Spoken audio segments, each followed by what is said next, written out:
Halo, Assalamualaikum sahabat filantropi. Dalam video kali ini, saya ingin sedikit memberikan insight ya. Ini buat teman-teman yang saat ini berada di organisasi filantropi, khususnya filantropi-filantropi yang memang sudah berdiri sejak lama. Tentang apa? Ini terkait dengan data dari Badan Pusat Statistik yang dikeluarkan tahun 2023 terkait dengan usia produktif yang mendominasi penduduk Indonesia saat ini. Berdasarkan data dari BPS tersebut, Indonesia, teman-teman semua, mulai didominasi penduduknya itu oleh usia yang berada di rentang usia 15 sampai dengan 40 tahunan. Nah, artinya teman-teman, saat ini memang usia masyarakat atau penduduk Indonesia mengalami peningkatan yang cukup signifikan di rentang usia produktif.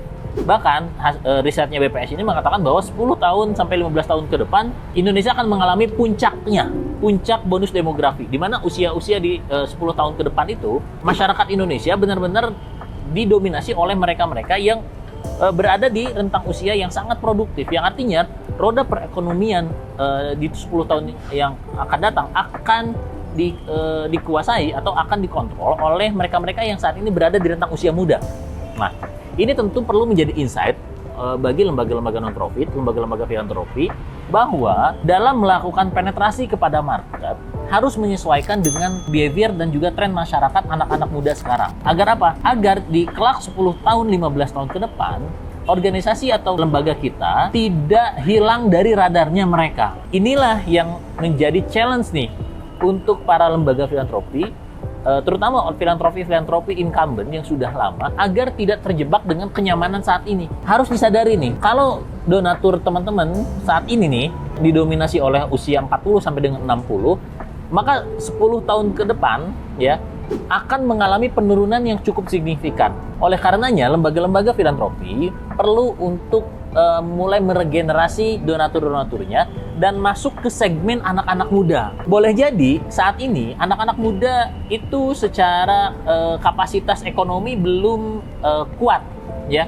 Tapi 5-10 tahun ke depan mereka-mereka yang saat ini muda lah yang akan berada di dalam aktivitas roda perekonomian yang cukup besar. Ini tentu menjadi tantangan tersendiri. Bagaimana caranya agar organisasi-organisasi filantropi yang memang secara database donaturnya masih stagnan untuk mulai bisa masuk ke segmen donatur yang baru. Ya. Caranya bagaimana? Caranya tentu teman-teman yang pertama harus dilakukan adalah perlu melakukan riset by data. Jangan sampai melakukan aktivitas baik pengelolaan program, pengelolaan fundraising, ya, pengelolaan operasional masih melakukan cara-cara lama. Tapi pastikan nih agar organisasi teman-teman mulai bisa adaptif terhadap bagaimana sih karakteristik anak-anak muda sekarang, bagaimana sih pola pergerakan atau pola aktivitas dari anak-anak muda, target audiens kita di usia-usia muda sekarang. Nah, itulah yang harus teman-teman mulai pikirkan dan lakukan riset sebelum teman-teman menentukan strategi apa yang harus dilakukan. Oleh karenanya, ini jadi momentum teman-teman untuk membuat sebuah rencana strategis jangka panjang 5-10 tahun ke depan, apa saja yang perlu dilakukan sehingga di 5-10 tahun ke depan teman-teman nggak bingung bagaimana agar bisa organisasi teman-teman ini dideteksi atau berada di radarnya anak-anak muda saat ini yang kelak 10 tahun ke depan akan menjadi donatur masa depan. Goals-nya teman-teman, ketika teman-teman melihat video ini adalah teman-teman mulai menyusun rencana strategis 5-10 tahun ke depan. Sehingga dari situ teman-teman bisa mulai mapping, ya, teman-teman bisa melihat isu-isu eksternal seperti apa.